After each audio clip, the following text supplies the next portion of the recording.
इसे अंत तक सुनिए, बहुत मज़ा आएगा। और आपने अभी तक चैनल को सब्सक्राइब नहीं किए होंगे तो ज़रूर कर दीजिएगा। तो चलिए आगे की कहानी सुनते हैं। मैं दिल्ली में रहता हूँ। मेरी उम्र 23 साल है। मैं देखने में बहुत स्मार्ट हूँ। मेरे घर में 4 लोग रहते हैं। मैं, मेरे मम्मी पापा और मेरी छोटी बहन नीलम जो 20 साल की है। उसकी खूबसूरती की बात की जाए तो उनके बाल काफ़ी लंबे हैं, बॉडी काफ़ी स्लिम और सुडौल है, चेहरा पूरा साफ और बदन पूरा गोरा है। देखने में बहुत खूबसूरत है। एक बार कोई उसे देख ले तो उसका मन मचल जाए। नीलम के पूरे मोहल्ले वाले दीवाने हैं। मैं सुबह 9 बजे दुकान चला जाता था और रात 9 बजे ही वापस आता था। एक दिन रविवार को नीलम दुकान पर आई। उसको थोड़ा सामान लेना था। मैंने पूछा, क्या चाहिए? वह बोली, भाई मुझे कुछ ज़रूरी सामान लेनी थी। मैंने पूछा, बताओ क्या ज़रूरी सामान है? वह बोली, मुझे शर्म आ रही है बोलने में। मैं समझ गया उसे क्या चाहिए था। शायद वह पहली बार खरीद रही थी। वह सब ज़रूरत की सामान खरीद कर ले जाती थी। मैंने कहा, अच्छा तू घर पर ले लेना, कुछ सामान घर पर ही रखा है। मेरी दुकान ज्यादा बड़ी नहीं थी। वह धीरे से मेरे कान पर बोली, तुम घर आते समय अपने साथ लेकर आना,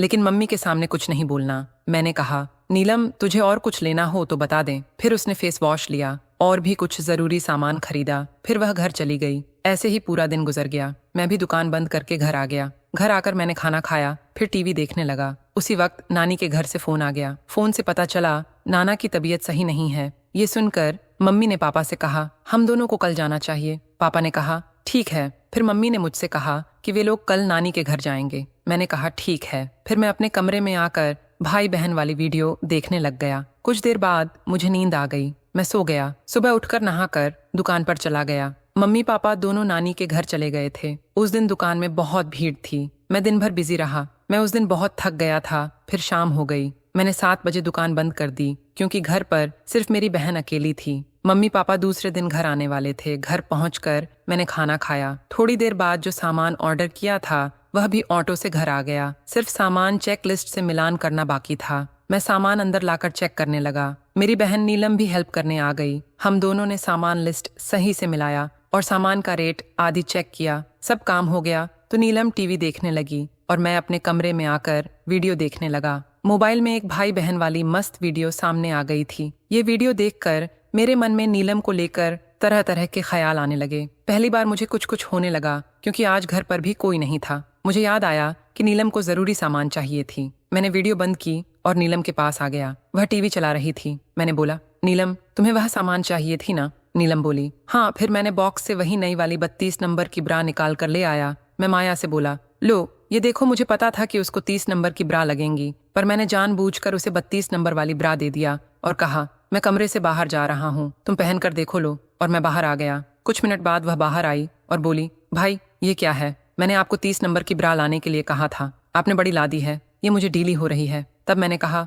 दिखा कितनी ढीली हो रही है। तो वह बोली, मैं कैसे दिखा सकती हूँ, ये कोई दिखाने की चीज़ है क्या? तब मैंने कहा, नहीं मुझे दिखाओ। वह बार बार मना कर रही थी। मैंने कहा, बस नीचे करो, मैं देख लूंगा। वह बोली, मैं नहीं दिखा सकती। मैंने ऊंची आवाज में बोला, अरे दिखाओ ना, आज घर पर भी कोई नहीं है। फिर भी वह नहीं दिखा रही थी। मैंने कहा, कुछ नहीं करूंगा, परंतु वह बार बार मना कर रही थी। आखिर मेरे बार बार बोलने पर वह मान गई। उसने अपना सिर नीचे कर दिया। मैं उसके गुब्बारे देखते ही मैं पागल हो गया। बहन बोली, देखिए कितनी ढीली है। मैं बोला, हाँ कितने बड़े हैं? नीलम बोली, क्या बोले? मैंने कहा, नहीं तुमको 30 नंबर लगती है। मैं उसको 30 नंबर की लाल रंग की ब्रा पहनने के लिए दे दिया और बोला कि यह पहन कर देखो। वह ब्रा लेकर कमरे में चली गई और चेंज करने लगी। मैंने चुपके से उसे चेंज करते हुए देख लिया। जब उसने कमरे में जाकर चेंज की तो मैं देखकर हैरान रह गया। वह बाहर आकर बोली, देखो भाई, मुझे तो 30 नंबर ही ब्रा लगती है। मैंने बोला कि देखो ये सब सही हो रहा है कि नहीं, पर मेरा तो बस यही था कि अपनी बहन से प्यार करूं।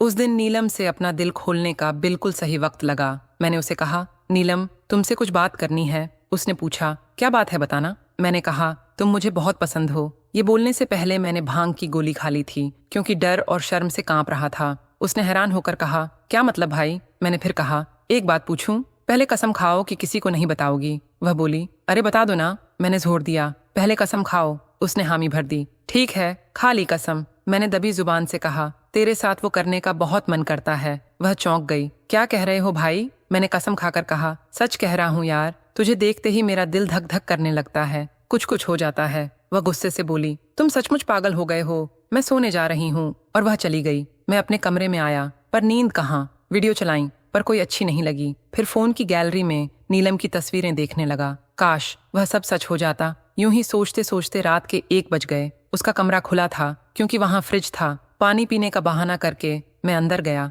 वह सो रही थी। खुद पर काबू न रहा, हौले से छूने लगा। कोई हरकत न देखकर उसके बिस्तर पर चढ़ गया। पास जाते ही वह जाग गई। डर गया कि अब क्या होगा। वह बोली, क्या कर रहे हो भाई? मैंने घबरा कर कहा, कुछ नहीं नीलम, और फटाफट जेब से 5,000 निकालकर थमा दिए। किसी को कुछ मत बताना। मैंने गुहार लगाई। उसने रुपये लेकर कहा, पहले तुम अपने कमरे में जाओ। मैंने दोहराया, कसम है किसी को मत बताना। वह चुप रही। फिर मैंने हिम्मत जुटाई, नीलम बस एक बार के लिए दे दो, जो मांगोगी ला दूंगा, जितने पैसे चाहिए दूंगा। वह खामोश रही। मैंने समझाने की कोशिश की, आजकल सब भाई बहन ऐसे ही खुशियां बांटते हैं। यकीन ना हो तो देख लो। भाई बहन वाले वीडियो चला दिए। वह मना कर रही थी पर मैंने जबरदस्ती दिखाया। देखते देखते उसकी भी हालत बदलने लगी। थोड़ी देर बाद बोली, पर अगर किसी को पता चला तो? मैंने जवाब दिया, घर में कोई है ही नहीं, किसी को पता नहीं चलेगा। फिर याद दिलाया, वो दिन याद है जब तू मेरे कमरे में झाड़ू लगा रही थी, तब मैंने तेरे गुब्बारे देख लिए थे, तभी से तू मेरे दिल में बस गई। वह बोली,